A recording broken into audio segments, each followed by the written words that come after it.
اس کی دلیل کیا ہے؟ کس وجہ سے تم جو ہے قبروں پر جاتے ہو؟ اولیاء اللہ کی بارگاہ میں تم کیوں جاتے ہو؟ صرف خدا کی بارگاہ میں ایک جاؤ، کسی کے بارگاہ میں ہمیں جانے کی ضرورت نہیں ہے۔ یہ اہل حدیث حضرات کے چند اعتراضات ہیں۔ حدیث پاک میں آتا ہے کہ حضور پاک صلی اللہ علیہ وسلم نے ارشاد فرمایا، ایک مرتبہ کا واقعہ ہے، جب شب برأت تھا، میرے آقا صلی اللہ علیہ وسلم ام المؤمنین اما عائشہ صدیقہ رضی اللہ تبارک و تعالی عنہا فرماتی ہے کہ نصف رات تھی، میرے آقا صلی اللہ علیہ وسلم میرے بستر سے غائب ہو گئے۔ یعنی جب میں نصف رات، آدھی رات جب مجھے نیند اشار ہوئی تو میں دیکھتی ہوں کہ حضور پاک صلی اللہ علیہ وسلم میرے بستر پاک پر نہیں ہے۔ میں باہر نکلی، گئی، دوسرے ازواج کے گھر پر دستک دی، شاید میرے آقا صلی اللہ علیہ وسلم دوسری زوجہ پر کی بارگاہ میں گئے ہوں گے، دوسری زوجہ کے پاس گئے ہوں گے۔ میں ایک کے پاس گئی، وہاں پر آقا نظر نہیں آئے، دوسرے کے پاس گئی، آقا نظر نہیں آئے، تیسرے کے پاس گئی، آقا نظر نہیں آئے، میں چوتھی کے پاس گئی، آقا نظر نہیں آئے۔ میں جاتے ہوئے میں کیا دیکھتی ہوں، اپنے گھر تشریف لے جا رہی تھی، اچانک میں پیچھے مڑ کر کے دیکھا تو حضور پاک صلی اللہ علیہ وسلم جنت البقیع شریف سے جو ہے تشریف لا رہے تھے۔ میں حضور پاک صلی اللہ علیہ وسلم کی بارگاہ میں عرض کی، یا رسول اللہ صلی اللہ علیہ وسلم، آپ اتنی آدھی رات کو کہاں تشریف لے کر کے گئے تھے؟ حضور پاک صلی اللہ علیہ وسلم نے فرمایا، اے عائشہ، کیا تم کو معلوم نہیں ہے یہ کون سی رات ہے؟ میں نے عرض کی کہ یا رسول اللہ صلی اللہ علیہ وسلم، یہ کون سی رات ہے؟ میرے آقا صلی اللہ علیہ وسلم نے فرمایا، اے عائشہ، یہ شب برأت کی رات ہے۔ یعنی اللہ رب العالمین تمام کے گناہوں کو اللہ رب العالمین معاف فرمائے گا اور مرحومین پر اللہ پاک اپنا خاص کرم و رحم فرمائے گا۔ اے عائشہ، یہ شب برأت کی رات ہے، اور میں جنت البقیع اس وجہ سے گیا تھا تاکہ میں ان مرحومین کو جو ہے ان کی بارگاہ میں جاؤں اور دعا کروں، ان کے لیے بخشش اور مغفرت اللہ رب العالمین کی بارگاہ میں کروں۔ اب یہ ثابت ہو گیا اس حدیث پاک سے یہاں پر۔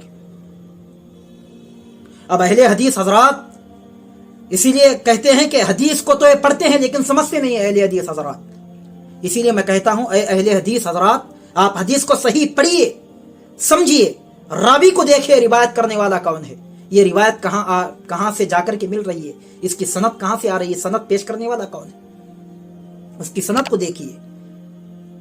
جو بھی حدیث تم کو نظر آتی ہے تم اٹھا لیتے ہیں اور کہتے ہیں کہ نہیں یہ ایسا ہے، یہ ویسا ہے، استغفر اللہ۔ اب رہی دوسری بات، بعد از وصال اولیاء اللہ کو پکارنا، ٹھیک ہے، بعد از وصال اولیاء اللہ کو پکارنا۔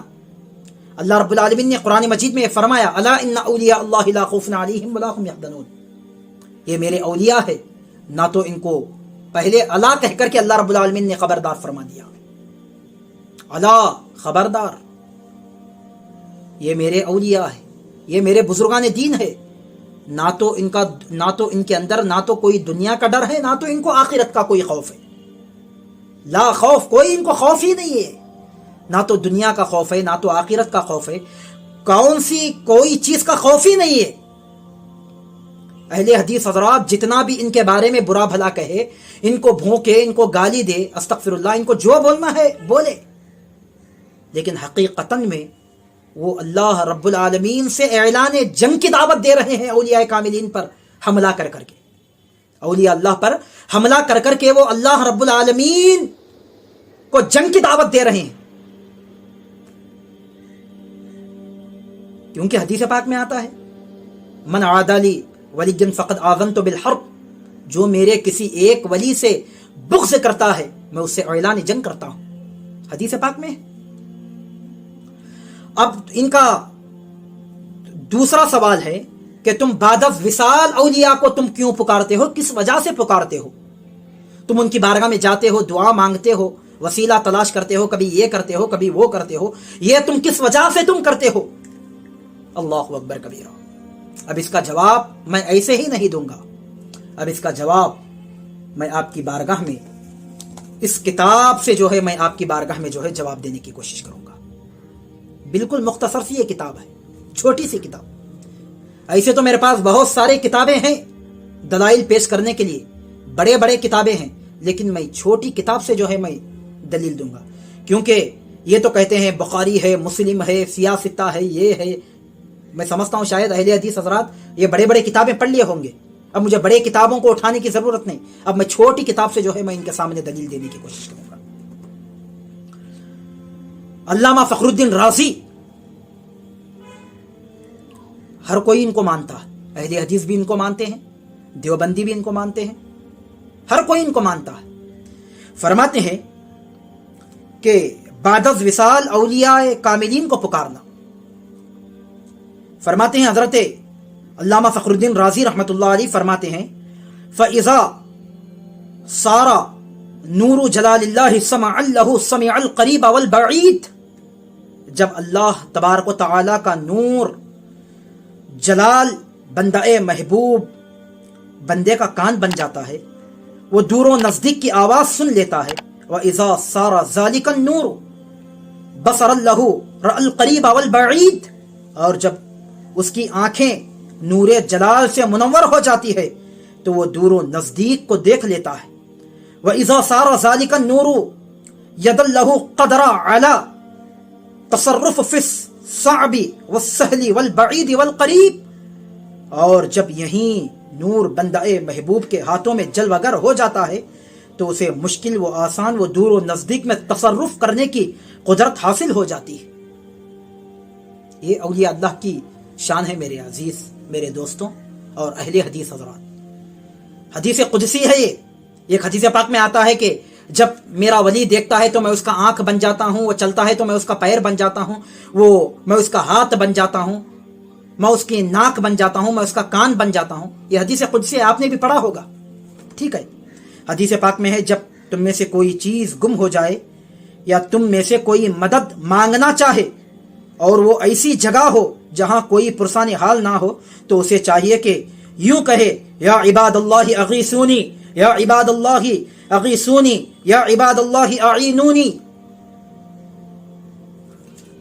یہ بیان کر رہا ہوں میں آپ کے سامنے، یا عباد اللہ اغیثونی، یا عباد اللہ اغیثونی، یا عباد اللہ اعینونی، یا عباد اللہ اعینونی.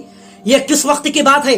جب تم ایسے مقام پر ہو جہاں کوئی تمہارا پرسان حال نہ ہو، کوئی تمہیں پوچھنے والا نہ ہو، کوئی ایک پریشانی میں تم گرے ہوئے ہو، گھیرے ہوئے ہو.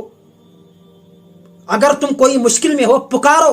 کسے پکارو؟ یہ حکم دیا جا رہا ہے، یا عباد اللہ اغیثونی، یا عباد اللہ اغیثونی، یا عباد اللہ اعینونی. میری مدد کو آؤ، میری مدد کرو، میری مدد کرو. یہ دنیا دار کی بات چل رہی ہے. اے اہل حدیث حضرات، کان کھول کر کے سننا، یہ دنیا دار کی بات چل رہی ہے. جب تم کہیں مشکل میں ہو، یا عباد اللہ اغیثونی پکارو، تاکہ تمہاری کوئی آ کر کے تمہاری مدد کرے، تاکہ تمہارا ہیلپ کرے، تاکہ تم کو کوئی مشکل سے نکالے، کوئی مشکل سے آسان کی کرے. تم تو کہتے ہو، تم مولا علی کو مشکل کشا کہتے ہو، یہاں پر حکم دیا جا رہا ہے تم پکارو. کسی مشکل میں پھنسے ہو، سپڑے ہو تو تم پکارو، آواز دو. اللہ اکبر کبیرہ. اسی لیے ہم سرکار مولا علی کو ایسے ہی مشکل کشا نہیں کہتے، سرکار غوث پاک کو المدد یوں ہی نہیں کہتے. ہمیں حکم یہاں پر دیا گیا ہے، پکارو، ان کو پکارو. جب تم کہیں مشکل میں ہو، جب تم کہیں پریشانی میں ہو، ان کو پکارو. یہ ہمیں حکم دیا گیا ہے، اس وجہ سے ہم پکارتے ہیں، ایسے ہی ہم نہیں پکارتے. سن رہے ہیں اہل حدیث حضرات؟ کان کھول کر کے جو ہے اس بات کو سماعت کر لینا، کان کھول کر کے، بالکل متوجہ ہو کر کے، توجہ سے اس حدیث کو جو ہے آپ سماعت فرما لینا، تاکہ تمہارا عقیدہ درست ہو جائے اور تم بھی جو ہے درست ہو جائے اور تم اہدنا الصراط المستقیم کے راستے پر چلائے. میرا ویڈیو بنانے کا مقصد، مجھے کوئی غرض نہیں ہے تعریفوں کی، مجھے کوئی غرض نہیں ہے، میں کسی کا محتاج نہیں ہوں، بس میرے رب کے علاوہ میں کسی کا محتاج نہیں ہوں. لیکن میرا مقصد ہے جو گمراہ کن لوگ ہیں، جو گمراہیت کے دلدل میں جو پھنسے ہوئے ہیں، ان کو سیدھے راستے پر لانا، ان کو سیدھا راستہ دکھانا، ان کو اپنا آئینہ دکھانا. میں آئینہ ہوں، دکھاتا ہوں داغ چہرے کے، جسے برا لگے وہ سامنے سے ہٹ جائے. میں کسی کو طنز نہیں کرتا ہوں، البتہ تنبیہ میں کرتا ہوں. میں طنز کرنے کے قائل نہیں، تنبیہ کرنے کے قائل ہوں. اسی لیے میں طنز نہیں، تنبیہ کر رہا ہوں. ہوشیار، میں تنبیہ کرنے کے لیے آیا ہوں. میں یہ بتانا چاہتا ہوں کہ بھائی جس راستے تو جا رہا ہے خبردار سامنے جو ہے بڑا گڈھا ہے، ورنہ تو اپنی گاڑی یا سائیکل کے ساتھ تو اس گڈھے میں گر جائے گا. یہ میرا بتانا مقصد ہے. نہیں بھائی میں کھڈے میں ہی گروں گا، میں کہتا ہوں چل بھائی ویلکم، بڑی آسانی سے تو گر جا.